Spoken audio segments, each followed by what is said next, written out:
this is Steph, and you're listening to WNHHLP 103.5 FM, broadcasting from New Haven, Connecticut.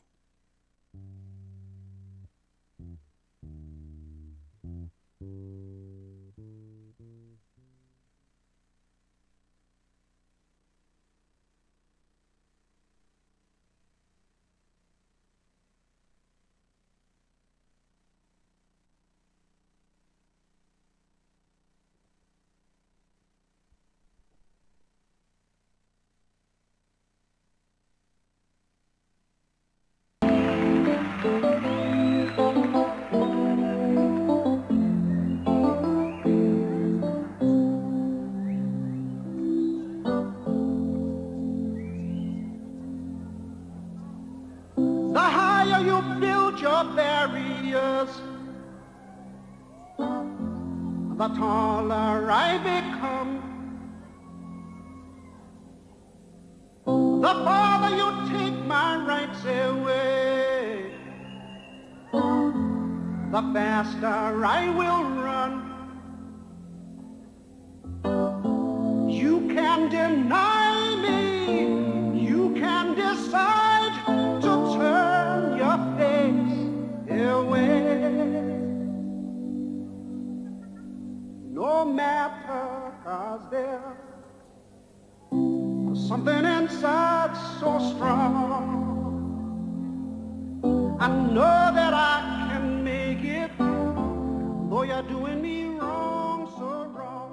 You thought that my pride... Good morning, New Haven. You're listening to the Tom Ficklin Show on WNHHLP 103.5 FM, your home for community radio. Good morning, Harry, and thank you for that intro. And we're listening to Something So Strong Inside. We have Elsa Jones and Brian Nance here to really tell us about why we even kicked off with that song that's so appropriate, so kind of illuminating and refreshing for a Monday morning, but for every morning, for 24/7, 365. If you're breathing, you may not even know the day. You may have Alzheimer's. You may not know the night. You may be blind, but something inside is always kind of, it brings a revelation, I think, if we kind of tap into it. So Elsa, good morning. Elsa Jones is here, and Brian Nance is here, and rumor has it that they've known one another for a few years. I haven't looked at the birth certificate, Brian, but I'm told your mother is sitting on your right, and Elsa, I'm told that you're one of your. Do you have any other children, by the way? Yes, I have a daughter, Natalia Nance, Well, from Brooklyn. Okay, so hopefully they're listening in, or we'll send the link to them. So Brian's on your left, and we're not going to tell a lot of family stories, but we are going to talk about the family of man, the family of woman when it pertains to education. Also, more specifically, how it pertains to freedom schools. So how do we kind of pursue our freedom, not just during the academic year, but also during the summer? So Elsa Jones is here, Brian Nance is here, and Elsa, kick us off in terms of why we played that song. That song, Something Inside So Strong, is the motivational song that the Children's Defense Fund Freedom Schools start their day with every single day of Freedom School. Get a little closer to the mic. Okay. Yeah. Mm-hmm. Something Inside So Strong by Labi Safri. It's a message to the children who are actually called scholars from pre-K through grade 12. Students participate in Freedom School, which is rooted in the Civil Rights Movement. And they hear that song, and it tells them that no matter what they're going through, there is something with them that makes them strong and helps them to believe in themselves. So and the important. lyrics are so powerful. So can you imagine starting every day of your summer experience hearing that song? And what we hear is that long after Freedom School has ended, they are still singing that song. And there's a whole movement to it. It's moving your body and living the words. Well, tremendous. And Harry, we'll try to play it maybe at the end as well. So if people want to kind of listen to it again at their own leisure, the name of it again is? Something Inside So Strong by Labi Safri. And it's on YouTube. So, yeah, I mean, Yes. we need these inspirations. We need these affirmations. Brian, good morning. How you doing, man? Doing well. So was that a hip-hop song you heard, or is that kind of a song that has crosses generations? I think you could definitely say it crosses generations. All right. However, an interesting tidbit that you say that the Freedom School model, it's very energetic, to say the least. And there's actually a few remixes to actually that song that we sometimes will use during the national training down in Tennessee, kind of to again get the scholars kind of a little bit more into it, to say the least, kind of like an updated version. Updated version. All right, so you got to sing that part when you come back. So again, this is the Tom Ficklin Show, and Elsa Jones is with us, and Brian Nance. So we've mentioned the word freedom schools, but give people a little historical context, if you will, about what that's about, and bring us up to speed with. I believe Hartford's even blessed to have a summer freedom school. So freedom schools started. Freedom schools actually are rooted in the civil rights movement. They date back to 1964 when there was the Freedom Summer, and college students from the North went to Mississippi to help people register to vote, Black people, and they also worked with the children of the adults. Yes. And they provided a summer experience camp, which was focused on reading, but it was a love of reading, and it was helping them to feel good and to feel that they can learn through books, and that books should tell their stories. So not only were they focusing on the adults, but they were also focusing on the children, and this was from pre-K through grade 12. Freedom School was brought back to life, in a sense, by the Children's Defense Fund. Good. And Mary Wright Edelman is the president and the founder. Yes. She has her roots in the civil rights movement, and it was her vision with CDF, to make sure that no child would be left behind. So in 1995, we're now talking 23 years, the Freedom Schools have been alive again. And there are basic components we'll share with you, but it's about, I can make a difference. Yes. A key message I want to get across is that preschoolers through 12th grade students, they are titled scholars. Yes. They are called scholars, and they're not really hearing that in public schools. They may not even be hearing that in private schools or charter schools.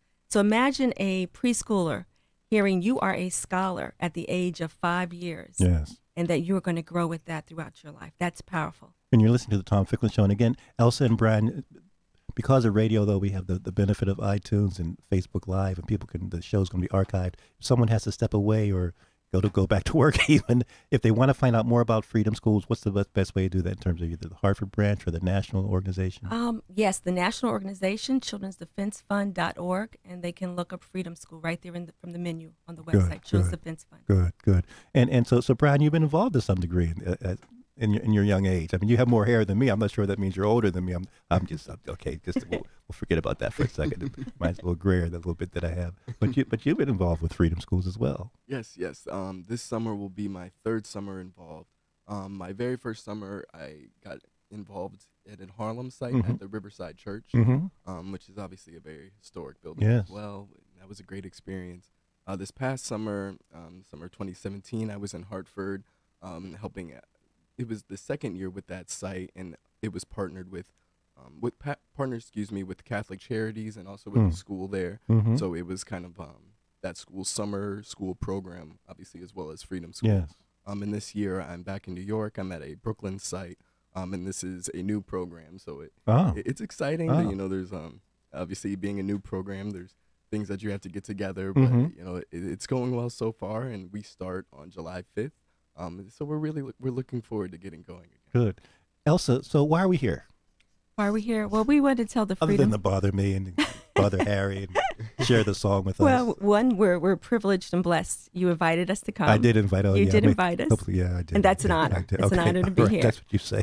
Wait till the show ends. All right. Keep your fire. Keep your powder dry. We're also here because Jesse Turner, who is a professor, and he leads the early literacy program at the Central State University, Connecticut State University. He told you about us. Yes, he did. He blessed us to be able to give a TED Talk, to be part of a TED Talk on Freedom School. We strongly believe in this movement. And I'm here. I feel like my steps have been ordered. Okay. And I'll say why. My father, William Augustus Jones Jr., who passed away in 2006, was a third-generation Baptist minister out of Kentucky, and he was a civil rights activist leader with Dr. King, marched with Dr. King, friends with Dr. King. He knew Mary Wright Edelman. So I have known about civil rights since a child, and I actually had an internship the summer before my senior year in college with the Children's Defense Fund in D.C. But when we were learning about the history of the Freedom School, things start to click. And specifically with regard to Hartford, I was asked by the executive director of the Women's League Child Development Center if I would be the project director for their Freedom School. And they were just starting up.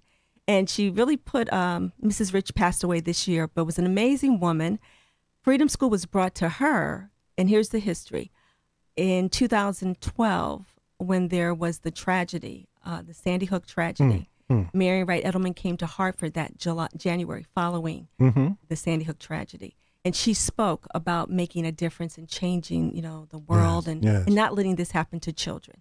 Because CDF is an advocate for children all over, right? Indeed. And she spoke about Freedom School. And there were 4 women in that audience who were working with Leadership Greater Hartford. Yes. And they said, we want to bring Freedom Schools to Hartford. So they brought it to the Women's League. Iris Hope Rich asked me to do it. And she said, if you don't do it, we're not going to do it. So talk about pressure.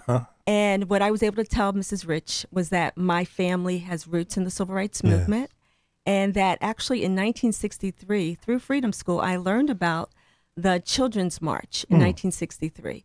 Well, actually, in 1963, I was marching in a picket line at the age of 2 with my brother, who was 4, my father, who was a Baptist minister leading the boycott, and my mother. And we were threatened to be arrested, 2 years old. Does this sound like anything we're living today? So I feel like my steps were ordered. And actually, my brother, who was 4, was asked, why are you marching? He said, I'm marching for freedom. Yes. His name is Billy. So shout out to Billy. I feel like, this was...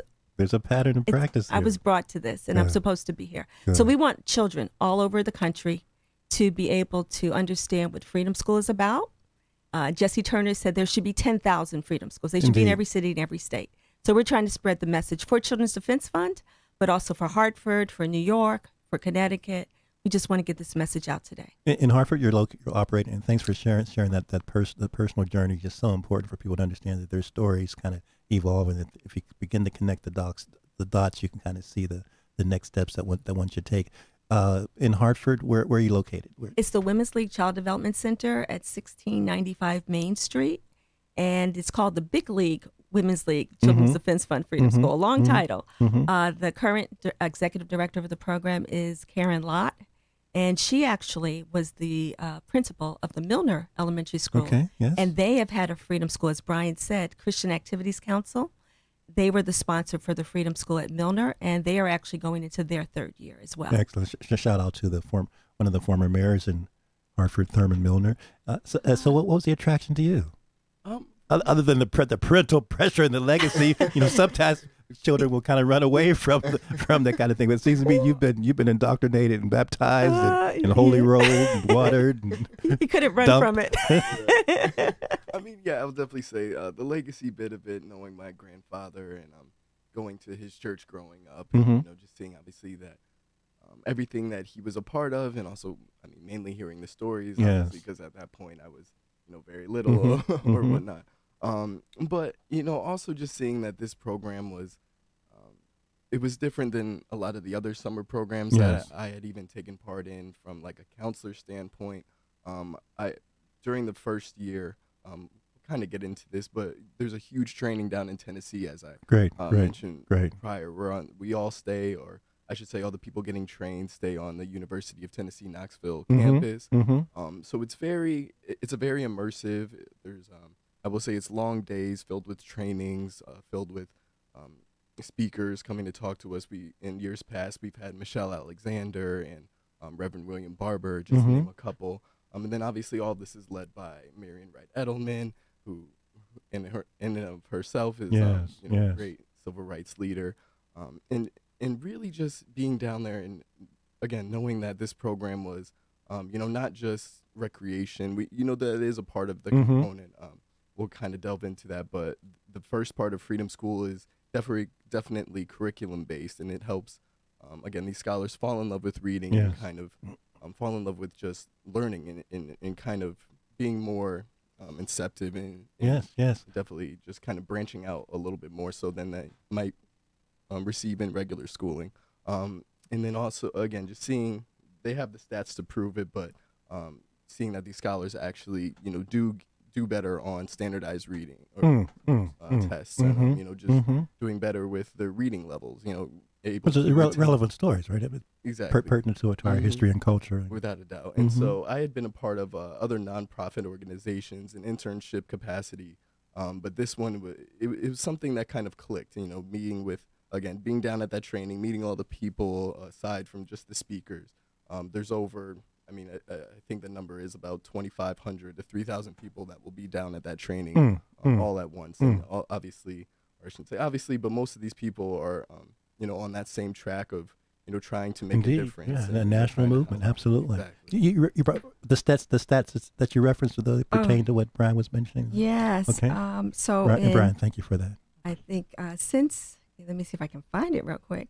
Since 1995, I think that's the statement. Yes, more than 137,000 pre-K through grade 12 children have had a Freedom School, CDF, Freedom School Summer Experience. And more than 16,000 college students and adult staff have been trained in the CDF model. And they follow Ella Baker, who was one of the organizers of the 1964 Freedom School movement. That's right. So they are actually known as their Ella Baker trainers. And then all these students, college students, and other adults come from around the country. It is amazing to go to this national training, which, as Brian said, takes place at the University of Tennessee in Knoxville. Yes. But they also go to the Alex Haley Training Institute. They're on the Alex Haley farm. And I remember the first time that I went as the project director for the Women's League program, I felt like I was just stepping into the legacy, into the history of Alex Haley, Freedom School, Marian Wright Edelman. It is just so powerful to know your roots. And so one of the things that I'm really excited about is when I go to this training, the buses are just coming in from all over the country. Yes. And I actually have pictures that I took this summer, just seeing all these buses just come in, and the students, college students, are getting off exhausted, but ready to get into line to march for freedom. Yes. Yeah. So someone's, again, you're listening to the Tom Ficklin Show, and Elsa Jones is with us, and Brian Nance, and got mother and son here, kind of mother and son thing kicking in, and hopefully we'll keep the harmony flowing. You guys have been pretty good thus far. Okay. Pretty good thus far. If someone's listening and wants to get involved for next summer, how's the enrollment period, or the registration period, or the recruitment process? Right. Well, I would recommend that they contact the Children's Defense Fund now, okay, and go to the Children's Defense Fund website. They actually start taking applications in the summer for the next summer. And I would recommend visiting a Freedom School. If there's one in your community or one in your state, get to one to see it in action. The director of the Children's Defense Freedom School, Dr. Smithley, say it again? Dr. Smithy. Yes, ask for her by calling the calling Children's Defense Fund, and to learn about the different components. You can go and you can go on YouTube, just type in Children's Defense Fund Freedom School. They're all videos that tell you about the whole approach. Good. Starting the day with Harambe, which means let's pull together. Swahili, let's pull together. They have a whole routine that they go through for their Harambe. Walk us through a sample day a little bit. Okay. Whoa. Not everything. But you tease us a little bit because you're going to come back. Well, let's see. Now I'm the project director, and Brian's the site coordinator at SLI. So we may not get it correctly in order. Just tease us, little tidbits. But the morning starts with Harambe, right? And so how do we do it, Brian? What day is it? It's Monday at Harambe. And Freedom School's in the house. Say what? It's Monday. All right. See? So cheers and chants. Yes. And they start off with that. And then we have the Something Inside So Strong. Right? And then there's a guest reader. And we'd like to ask you if you'd like to become and be a guest reader. I sign up. I've signed up. I've signed up for it. Okay. Is there a Freedom School in Cancun or St. Bart's or, or St. Martin? There is one in the Virgin Islands. I think you got me. Virgin Islands. I think you got me. Virgin Islands, so Hawaii. sign me up. And we'll start them all over. I'll sign up locally gladly. And if anybody's listening in that regard, they can reach out to you guys. Also, yes. Get Bishop John Selders in there and get Get Shelley Best in there and kind of chat, and get Brian McGee and Doug McQuarrie and all a lot of the Hartford crew. Get those guys in there. It sounds wonderful. And ladies, sure. So after you read, yes. And then Brian, what will we move into next? Well, there's definitely a few more cheers and chants kind of mixed in here and there, but that opening ceremony it's definitely an energizer to kind of get the scholars going, but also to get sometimes the SLI or the interns and the coordinators, just to make sure that we're ready and set for the day. But after that, we do well. I should say right before that we serve breakfast for all the scholars. Good. And it's also a completely free program. I think we may have left that Okay. out, but Right. completely free to the So scholars. sponsors are important, and Yes. funding's important. Exactly. Good. So yeah, after our Harambe, we'll move into our curriculum component. And that it's very in depth. We have some of the books here, but Well, let's see a few, because I'm fascinated by the pre-K, the age span. Often you hear about Yeah. segregating middle school, elementary school, but I get the sense that there's integration from exactly. from the various Definitely. ages. Right. Mhm. So the staff of the Children's Defense Fund, they are specialists in early childhood education all the way through high school. See? They know about, what are current books, what are past books that will help the scholars to see themselves and to learn their histories. Because again, these stories are not being taught in Yes. public schools. So every summer, they actually have identified new books that the scholars read. And not only do they read them, but they study them. And there is a whole, as Brian was saying, the IRC, the Integrated Reading Curriculum. So the SLIs, their title is Servant Leader Intern. And that comes from Ella Baker's involvement that, to serve, to lead, you must be both. And that the servant leader interns learn about the integrated reading curriculum. So they implement it. They want the scholars to be critical thinkers. Excellent. They don't want them to just read a book and just put it to the side. They want them to think about it, to live it, to breathe it. Actually, there are different chants that they learn that help them to understand that this is what we do with books. And they see themselves in books. And I have to say, when I was a child growing up, I didn't see myself in books. I Yes, did not. yes. And I remember when my children were young, Brian and Natalia, I wanted to make sure that there were books where they could see themselves, they could see their story. So Ruby Bridges, the story of Ruby Bridges. indeed. And growing up in New York, Tar Beach. I'm not saying these are the books they're reading this summer, but this was a book. Because in Brooklyn, sometimes the beach was on your rooftop. And then, oops, I dropped a book. Okay. And then this one is actually titled, I brought my own books, Afrotina and the Three Bears. You're the author of that one? The author is Fred Crump. Do you remember reading this, Brian? Fred Crump Jr. And it's actually it's this the fairy tale books, because Afrotina is really Goldilocks and the Three Bears, but it's Afrotina. And Fred Crump retold these stories from in a sense, a black perspective, and he actually tells you, was it right for Goldilocks or Afrotina to go into somebody's house without being invited? Talks about morals and values.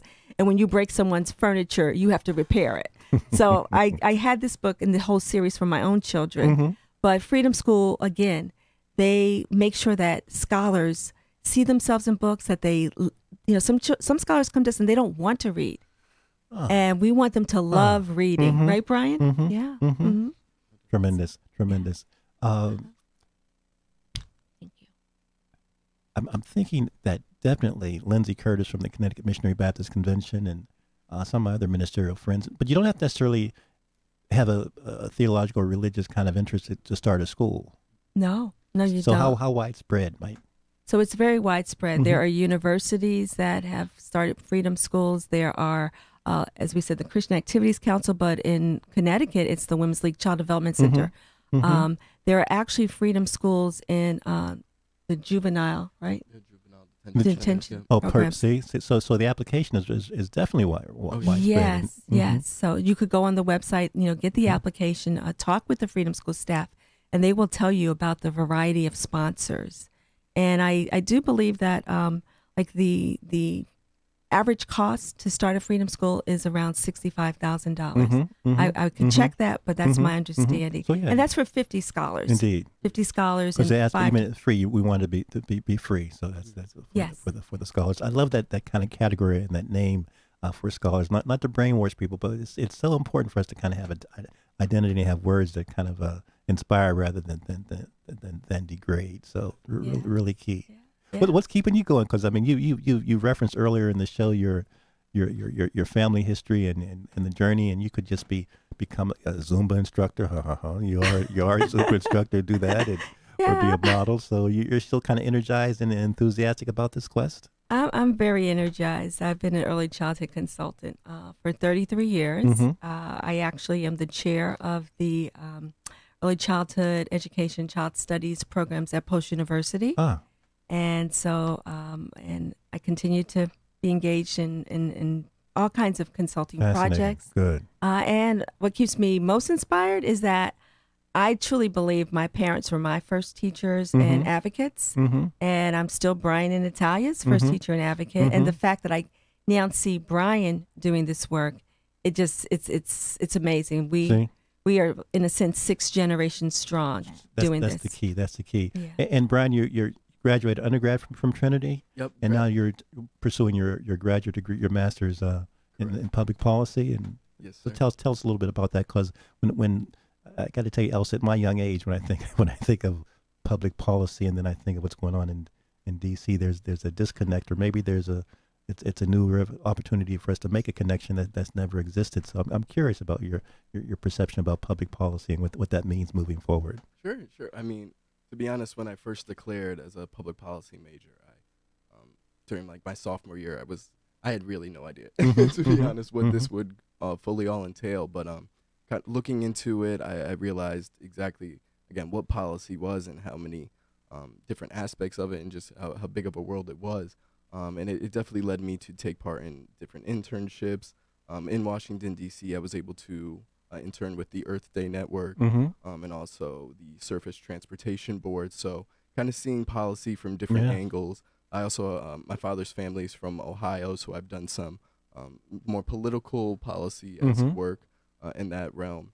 And it kind of going through or matriculating through as an undergrad and now as a grad student, I'm seeing, I guess, obviously I know we just talked about it, but my family having that social policy, civil rights pass is definitely, it's kind of maybe, had me hone in on, again, social policy a little bit more so. But not interrupt, but some of that, looking at the history, could be discouraging and oppressive, and also it's very intimidating. So what's keeping you inspired that we can kind of make some course corrections, if not, I don't want to use the term revolutions, but at least some course corrections and adjustments? Sure. Well, again, going back to my first year in this internship with CDF Freedom Schools, I will say I wasn't sure if it was going to be maybe the summer I do this program and then again move on then to you another escape. Right. Absolutely. you paid your dues. See you, Mom. Exactly. Bye-bye.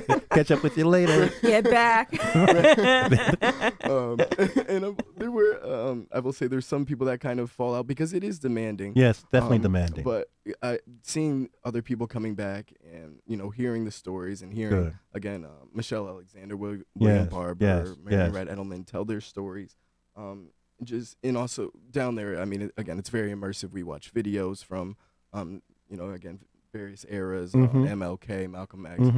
It really, you realize that you're there for a reason. I love that. I love that. It sounds kind of self-evident to talk about the need for this in this day and time, but it occurs to me, Elsa and Brian, as we sit here, that we could be having this discussion about our freedom and liberation schools in 1828 and 1728, 2018. So there's this need for us. How do we find our liberation and our psychic kind of not psychic escape, but just to be able to be creative and innovative without any restrictions, without any public policy restrictions. So it's really, and when you mention elementary and the preschool, we hear all the literature that talks about that's where the mind forms. That's where the brain is kind of developing your sense of cognition and identity. So the first 3 years of life are the most critical for development, brain development, attachment, learning to trust. And then obviously the first 5 years, before you get children into kindergarten, then the first 8 years,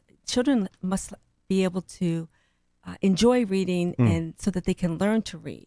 Because when you get into 4th grade, children are now reading to learn. So they learn to read, but 4th grade, it kind of switches, and they have to be able to read to learn. And Children's Defense Fund, I'm going to get a statistic here for you. So one of the things, and I'm going to let Brian talk about the whole focus of I can make a difference. Good. I'm going to give that to Brian. Okay. But I just want to share these statistics because Freedom School is teaching children that they can make a difference in many ways. But here are some statistics. So nationally, from the Children's Defense Fund, this was their 2017 report looking at 2015 statistics. So nationwide, in 2015, the majority of public school children in 4th and 8th grades could not read at grade level. And this included more than 75% of 4th and 8th graders who are Black, Hispanic, and American Indian Alaska Native. Now, less than 80% of Black, Hispanic, and American Indian Alaska Native public school students graduated on time during the 2014-15 school year. Now, that's national, but listen to state. And we know Connecticut is always one of the top 10 wealthiest states, but we also always have 4 of the top 10 poorest cities, right? Yes. New Haven, Bridgeport, Waterbury, and Hartford. So here's Connecticut. Statistics from 2015. 85% of Black, 78% of Hispanic, and 44% of white 4th grade public school students could not read at 4th grade, at the grade level. 80% of Black, 77% of Hispanic, and 47% of white 8th grade public school students couldn't read at grade level. Now, you would think, across the country, here in Connecticut, we must reform education. We must do this immediately. And actually, though, the Children's Defense Fund has the Cradle to Prison campaign to fight against it. These statistics are part of the fact that there is this cradle to prison. Because when you see these statistics, you're really not going to be able to reform education to get to these students. So you know what happens? It's not like how we're going to improve our schools. It's really, look at these numbers. Yes. We have to build more prisons. And Mary Wright Edelman has been saying this for years. We must change this because, we're talking about achievement gaps, education gaps, but there's hope gaps and there's opportunity gaps. They're on their way to prison. So this is saying I couldn't. These statistics say I couldn't. But Freedom School tells students I can. Yes. And Brian can tell you about I can. Yes. I can make a difference, right? Yeah. 6 ways, right? Well, yeah. 6 ways. All right. 6 ways. All right. Well, All yeah, right. Through the 6-week program, it's also, I know we've been really quick. I know we've been talking a lot about the summer program, but it's also some sites, if they have the sponsorship, they actually do it during after school. After school as well. So it can be scaled up, so to speak. Oh yeah, exactly. So over the summer, over the span of the 6 weeks, each week has a particular theme. Yes. And the first one is I can make a difference in myself. The second is in my family, then in my community, then in my country, and then in my world. And then the last one is I can make a difference with hope, education, and action. And going back to the quote I was trying to find, on Ella Baker, she stated that an effective social movement needs people who are more interested in developing. More into your mic a little bit more. Oh, excuse me, sorry. An effective social movement needs people who are more interested in developing the leadership of others than in being leaders themselves. So with that, it definitely plays into... Repeat that again, and I'll tell you why. Sure. An effective social movement needs people who are more interested in developing the leadership of others than in being leaders themselves. And folks need to kind of research or Google Ella, because she made that statement in the context of the current leadership and the some people that were perceived to be our national leaders. But she was really trying to draw attention to the fact that one person might be removed from the planet, but if we have all of us kind of in the lead, not being totally reliant on 1 or 2 charismatic figures, it might be in our best strategic best interest to kind of spread the wealth a little bit. So she wasn't directly condemning MLK, although some would say that she was, but she experienced him. But just noticing that we can't always be relying on one person or one movement or one organization. We really have to be diversified. Our portfolio has to be strong, and from an investment standpoint, really have a lot of categories of a lot of ammunition and different types of ammunition too. So really so glad when you reference Ella Baker. I just love to hear her name and her voice. Oh, definitely, and I think that spirit plays again throughout the training, throughout the entire summer program, where it's again an empowerment model, and really, trying to, not necessarily be role models for the scholars, as a lot of the SL or the interns and site coordinators are, but to really just allow them to realize that they can do pretty much anything that they really want to. Relative to the song, what's the name of the song again? Something Inside So Strong. Yeah, by Lavi Frazier. Tremendous. Tom, may I? Please. Should we allow Mom to say something? I mean, we got it 2-1. They couldn't vote until 19. I mean, we had things together for a while, but now they're taking over to the Me For movement. But anyway, I think we'll let her go ahead because she's probably more powerful. We're all in the boat together, right? Amen, right? So there are 5 components, and we've talked about the high quality academic enrichment, and scholars being excited about learning and wanting to learn. You got to have that. Yes. And then we've talked about, there's nutrition, health, and obviously mental wellness factors into that. There's the intergenerational approach. And so that's the scholars from, pre-K all the way through grade 12. And then they have the college students who are there with them. And one thing that I remember when I first went to the training for the project director, just meeting people who had been in this movement for years, they said, and I now say it, Freedom School will change your life. Freedom School changed my life. And they talked so proudly about it. And there were a lot of young black men that I met who said they had no interest in teaching, but because they were a servant leader intern, they became teachers, right? And so they have that. And then there's the intergenerational. So again, not only is it the scholars and the college students or SLIs, but also families. So parents as their children's first teachers and advocates. So there is a parent-family involvement component. Every week, parents are expected to be there and be involved with us. That's key. That's every key. week. That's key.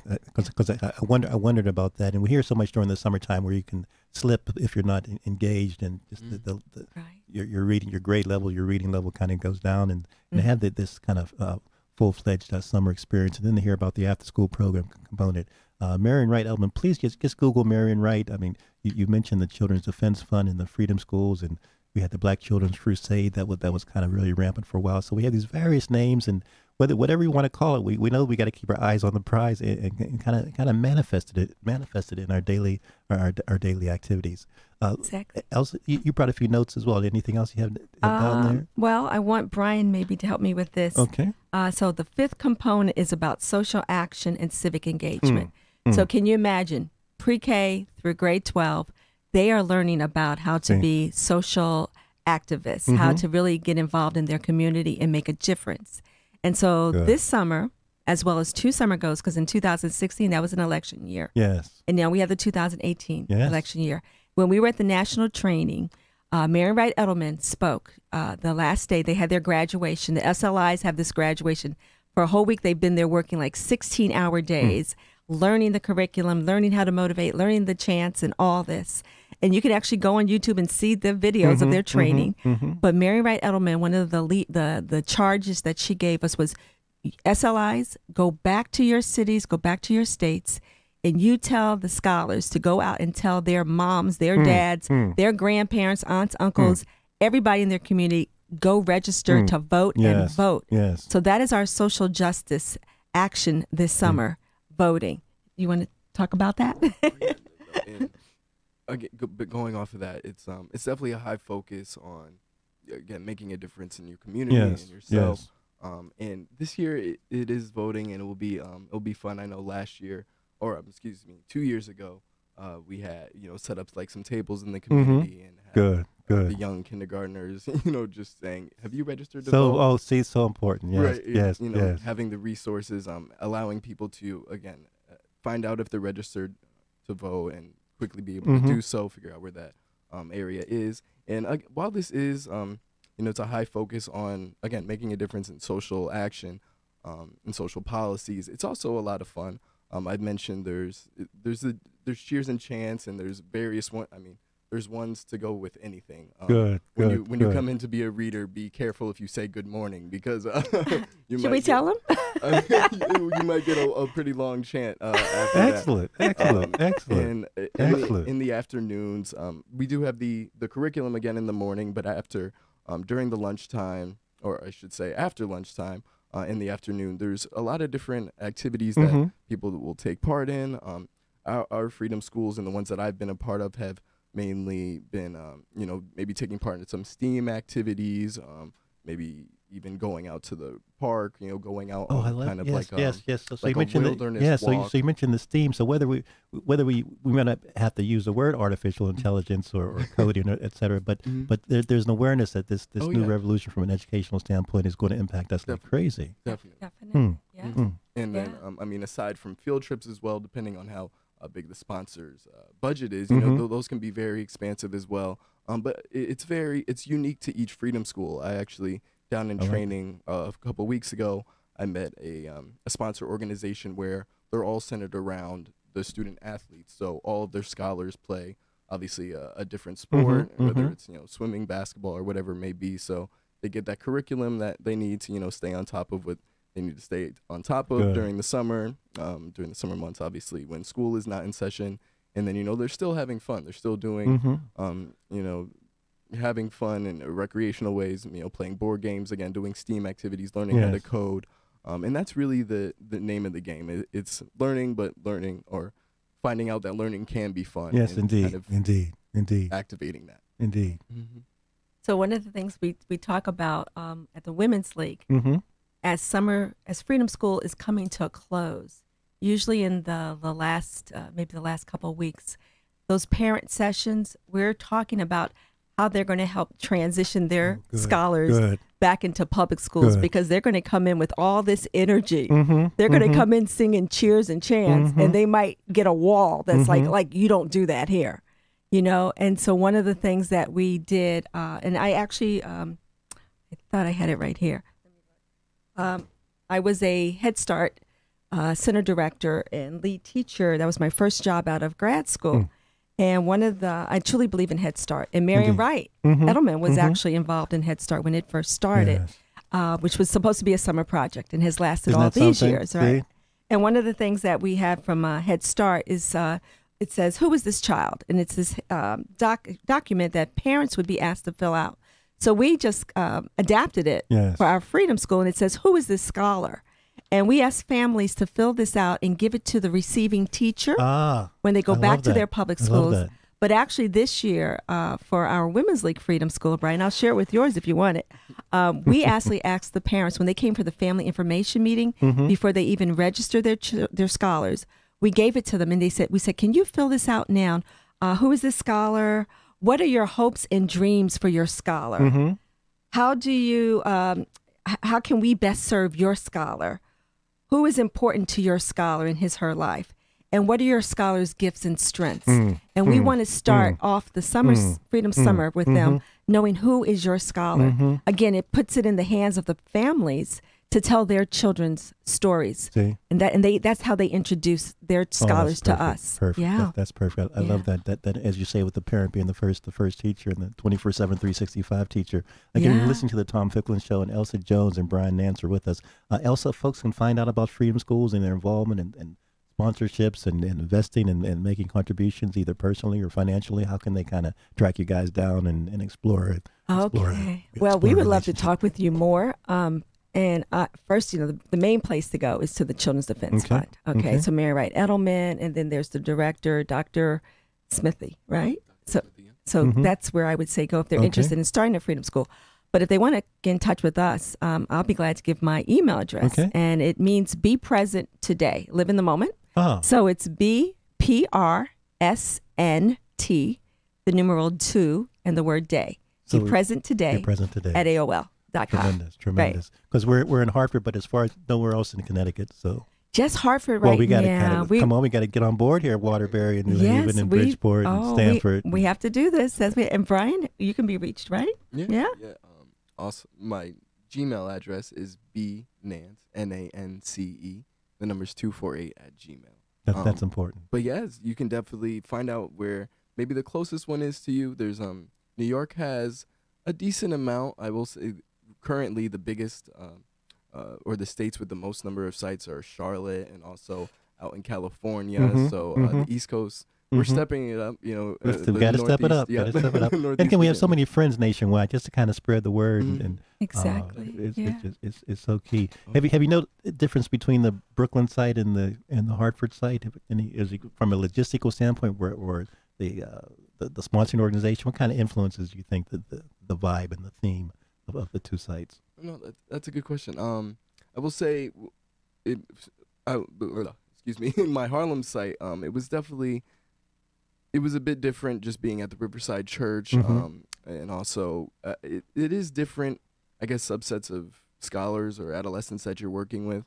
I mean, New York, obviously, just being New York and being a very big city, it's we were able to do a lot of very interesting field trips, and it was awesome because I know we went to the movies, and I literally think, or I recall one of our scholars saying like this was the first time they'd been to like a real movie theater. So doing stuff like that, we were able to go to the Statue of Liberty, the World Trade Center. That's it. Yes, your location kind of Right. provides various opportunities. Definitely. We're kind of winding down, and again, Harry, we're going to play the song that we opened up with as we conclude. Maybe we'll end like a minute earlier so we can play it. The song is roughly a minute too long. How long? Yeah, it's about maybe 3 minutes. 3 minutes. Yeah. So we're gonna wind up. May I just say one thing? Okay. Should we give her another vote? Okay. Because you want to harmoniously go home together or whatever. Okay. All right. So I just say real quickly, I would be remiss if I did not also acknowledge Nelba Marquez Green. And she is the mother of Anna Grace Marquez Green, who is one of the 20 children who was killed in Sandy Hook. In Sandy Hook, that's and right. it is yes. because of Nelba that I met Jesse Turner. And Nelba wanted me to be able to bring the Freedom School story to Central Connecticut State University. So I have to. She's an amazing woman. And she's doing amazing things. She has the Honor Grace Project and the Love Wins curriculum, and she's doing amazing things for here in Connecticut. The acknowledgments are so important for us to respect and share our love for everyone. Actually, whenever we have the opportunity, and just people think about Sandy Hook, but unfortunately, Parkland's on people's minds. So we had the recent situation at the in Maryland with the newspaper headquarters. So this is a fascinating world that we're in, and just to have people that are inspired and committed at such a young age to kind of realize that this world can be a better place, but it's not going to happen haphazardly. It has to be intentionally. So we're going to wind down. Any last words before we conclude? Two lovely people here, handsome person and a lovely lady. Should I go? Or you go? We're in this march. I've been marching since I was 2. We actually marched for the March for Our Lives, the youth march. Brian and I were there with my mother. So we're on this march, and we encourage you to march with us. Yeah. No, thank you all for having us. And if you're in New York, you're in Hartford, Connecticut, please stop by. You be a volunteer, be a read aloud guest. That's right. Yes. Come register voters with us. Come join us. So go to the various websites. We'll post them. Harry, thanks so much. Let's kind of end on the song, and just again, something inside is just always there. It can be that illumination. Thanks so much. Thank you, guys. Thank you. And we'll talk to you soon.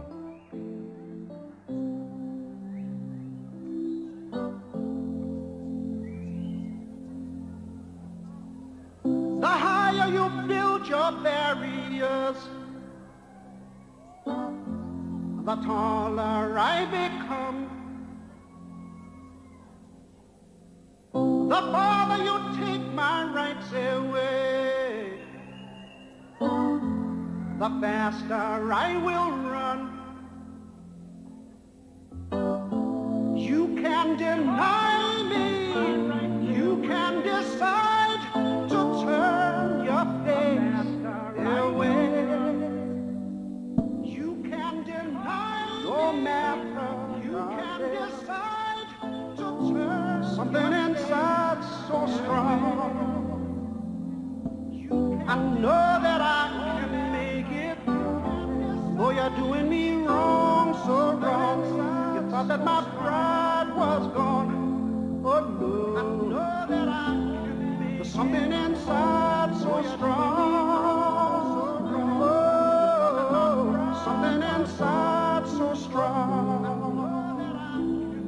Something inside so strong. The more you refuse to hear my voice so strong, the louder I will sing. The more you refuse, you hide behind walls of Jericho, the louder your lies will come tumbling. The more you refuse, you hide behind walls, deny my place in time. You squander wealth that's mine. My light will shine so brightly it will light in time. Because there's something inside so strong. I know that I can make it, though you're doing me wrong, so wrong. You thought that my pride was gone. Oh no, there's something inside